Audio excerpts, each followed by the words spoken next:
प्रधानमंत्री नरेंद्र मोदी की इसराइल यात्रा, इसराइली पीएम बेन्यामिन नेतन्याहू के साथ उनकी करीबी और इसराइली संसद में दिया गया उनका संबोधन, इन सब की चर्चा अरब मीडिया में जोर शोर से हो रही है। अरब मीडिया आउटलेट्स इस यात्रा को सिर्फ भारत इसराइल संबंधों के तौर पर नहीं, बल्कि बड़े क्षेत्रीय समीकरणों के तौर पर पेश कर रहे हैं। कई अरब जानकारों ने जिक्र किया है कि जहां ऐतिहासिक रूप से भारत टू नेशन थ्योरी की बात कहता है और फलस्तीनी क्षेत्र में शांति प्रयासों का समर्थन करता है, वहीं नरेंद्र मोदी की लीडरशिप में वो इसराइल के बेहद नजदीक जा चुका है। अरब मीडिया ने प्रधानमंत्री नरेंद्र मोदी की इस यात्रा के जिक्र के साथ साथ गजा में इसराइल पर लगे नरसंहार के आरोपों को भी हाईलाइट किया। अल जजीरा ने मोदी के इस्राएली संसद क्नेसेट में दिए गए संबोधन को कवर करते हुए लिखा, गजा में इसराइल पर नरसंहार के गंभीर आरोपों के बावजूद भारत ने इसराइल से एकजुटता दिखाई और पीएम नरेंद्र मोदी ने गजा में इसराइल के विनाशकारी युद्ध का बचाव करते हुए कहा कि भारत इसराइल के साथ खड़ा है।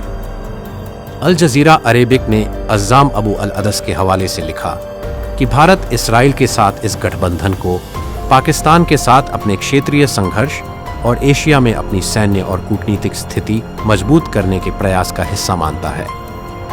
भारत में अपनी राजनीतिक ताकत बढ़ाने के लिए मोदी सरकार हिंदू राष्ट्रवाद का सहारा ले रही है। अल जजीरा अरेबिक में इसराइल फलस्तीन मामलों के जानकार अज़्ज़ाम अबू अल अदस कहते हैं, भारतीय प्रधानमंत्री की ये यात्रा गहरे रणनीतिक बदलाव का प्रतीक है। उन्होंने कहा कि भारत और इसराइल के बीच अरबों डॉलर के सौदे को ही हाईलाइट करना इस यात्रा के मूल उद्देश्य को छिपाने जैसा है। यूएई स्थित मीडिया आउटलेट अल खलीज ने क्नेसेट में दिए गए पीएम मोदी के संबोधन को जगह दी, जिसमें नरेंद्र मोदी ने कहा कि भारत इसराइल के साथ मजबूती से खड़ा है। पीएम मोदी ने 7 अक्टूबर 2023 को इसराइल पर हमास के हमले का जिक्र करते हुए कहा, हम आपका दर्द महसूस करते हैं, हम आपका दुख साझा करते हैं। कारण कोई भी हो, नागरिकों की हत्या को न्यायसंगत नहीं ठहराया जा सकता। अल खलीज ने नरेंद्र मोदी की लीडरशिप में भारत और इसराइल की बढ़ती दोस्ती का जिक्र किया और कहा कि दोनों देशों के बीच रक्षा, कृषि, तकनीक और साइबर सुरक्षा क्षेत्रों में पार्टनरशिप मजबूत हो रही है। यूएई स्थित एक और मीडिया आउटलेट गल्फ न्यूज लिखता है कि बेन्यामिन नेतन्याहू और उनकी पत्नी ने जिस गर्मजोशी से नरेंद्र मोदी का स्वागत किया, वो बताता है कि भारत और इसराइल के संबंध कितने गहरे हैं। गल्फ न्यूज के मुताबिक ये भारत की पहले की विदेश नीति से अलग अप्रोच को भी दिखाता है।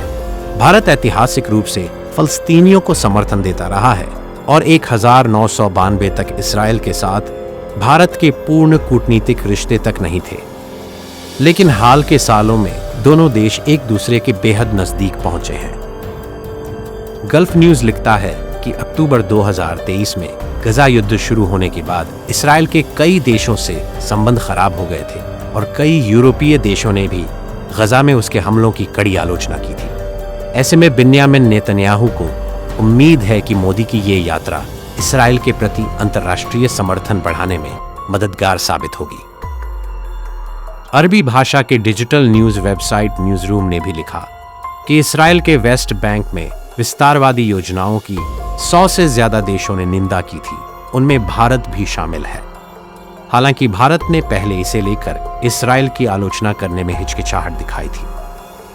न्यूज़रूम लिखता है कि 7 अक्टूबर 2023 के हमले के बाद कई पश्चिमी नेता इसराइल के प्रधानमंत्री बेन्यामिन नेतन्याहू से मिलने जा चुके हैं, लेकिन ग्लोबल साउथ के नेताओं की ऐसी यात्राएं बहुत सीमित रही हैं। जानकारों के अनुसार इस लिहाज से मोदी की यह यात्रा विशेष महत्व रखती है। लंदन बेस्ड द न्यू अरब लिखता है कि मोदी एक कट्टर हिंदू राष्ट्रवादी नेता है। वो दुनिया के उन चंद नेताओं में शुमार हैं जिन्होंने 7 अक्टूबर के हमले के बाद सबसे पहले इसराइल के साथ एकजुटता दिखाई थी। Bureau report, Dastak live news.